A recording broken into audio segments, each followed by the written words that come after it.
Esta es una producción de Grupo Fórmula. De viva voz, la doctora Lori Ann Jiménez Faivy, jefa del Laboratorio de Genética Molecular de nuestra UNAM, con estudios de posgrado en la Universidad de Harvard. Doctora, muchas gracias. Gracias, le aprecio mucho que pueda estar con nosotros. No, muchas gracias por la invitación. Al contrario, un placer estar en su programa. Doctora, ¿cuál es tu primera impresión sobre esta estrategia de vacunación anunciada recién por el gobierno federal, por el propio presidente López Obrador, para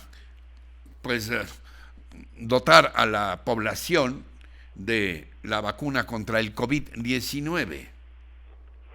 Sí, bueno, primeramente, desde luego que es alentador saber que la vacuna ya está, que una de las vacunas está ya disponible, digamos, en el mundo, ¿no? Esto es, pues, muy alentador, ¿no?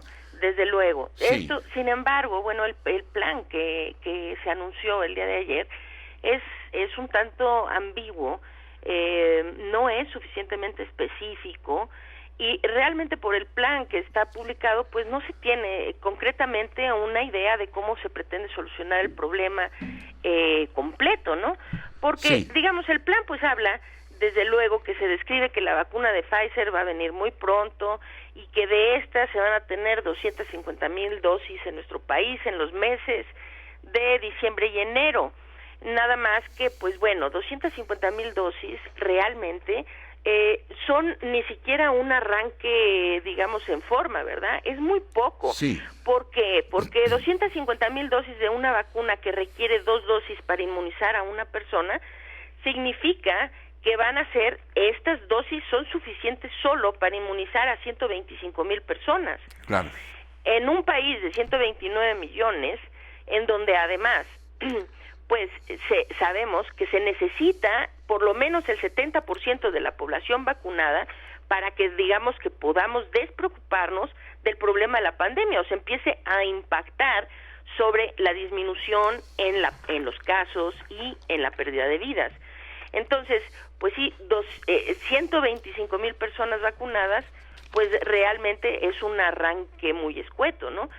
Ahora, claro, esto se supone que está dirigido al personal de la salud, pero incluso, y lo cual me parece muy acertado, de hecho, me parece muy acertado que se inicie la vacunación con el personal de la salud, desde luego, ¿no?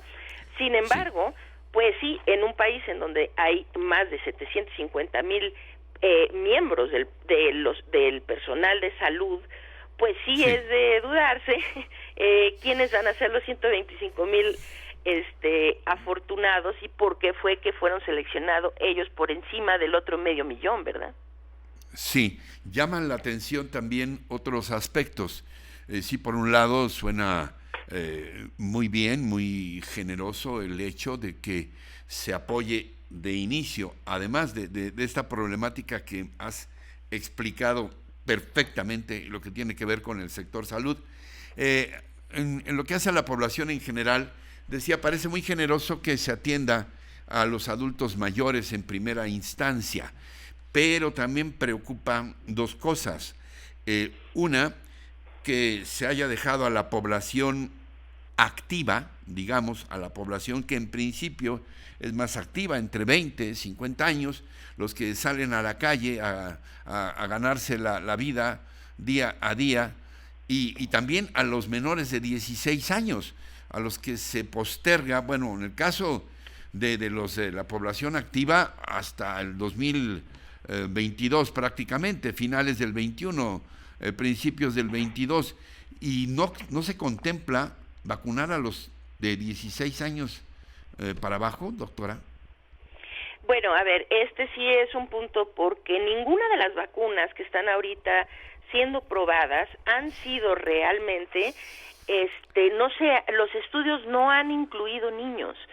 Esto quiere decir que todas las poblaciones que han sido estudiadas son mayores de 18 años, queriendo decir que ninguna de las vacunas, no es solo la de Pfizer, y no es una situación solo de nuestro país. De hecho, hablar de vacunación en menores de 16 años en este punto es absolutamente imposible, porque ninguna de las vacunas puede ser en este momento administrada a menores de 18 años, porque simple y sencillamente no hay los estudios en esa población. Pero ahora, tiene usted desde luego que un punto que es sumamente importante, porque hablar de, vamos a decir, se habló ayer en este plan de que, bueno, vamos a iniciar con la población de mayor edad. Creo que la intención de esto es querer decir que como ellos son más vulnerables, no a la infección desde luego, pero sí a complicarse si se infectan, entonces que se empezara generosamente por una población vulnerable, ¿no? Pero a mí sí creo que, bueno, pues es muy preocupante que se habla de la población vulnerable, pero se les escapa, como que se escapó del plan, que además de los adultos mayores, pues son vulnerables incluso más que por edad aquellas personas que tienen, por ejemplo, enfermedades como diabetes, hipertensión, obesidad, enfermedad renal crónica, EPOC, etcétera, ¿no? Entonces, que pues si la intención de empezar por los de mayor edad tiene que ver con empezar por la población vulnerable, pues antes que por edades se debería de haber hablado de las personas que tienen este tipo de comorbilidades. Entonces, esa es una. Lo segundo, entonces, de ahí que, bueno, es que, mire, yo creo que mi percepción es que este plan le hace falta estrategia, porque el punto que está usted tocando es increíblemente importante. ¿Qué pasa con la población activa? ¿Por qué? Porque sí, efectivamente, si la intención era tratar con la población vulnerable, pues que no creo que sea esa necesariamente la intención, porque si fuera, pues se hubieran primero y antes que nada incluido estas poblaciones de personas con comorbilidades, ¿verdad?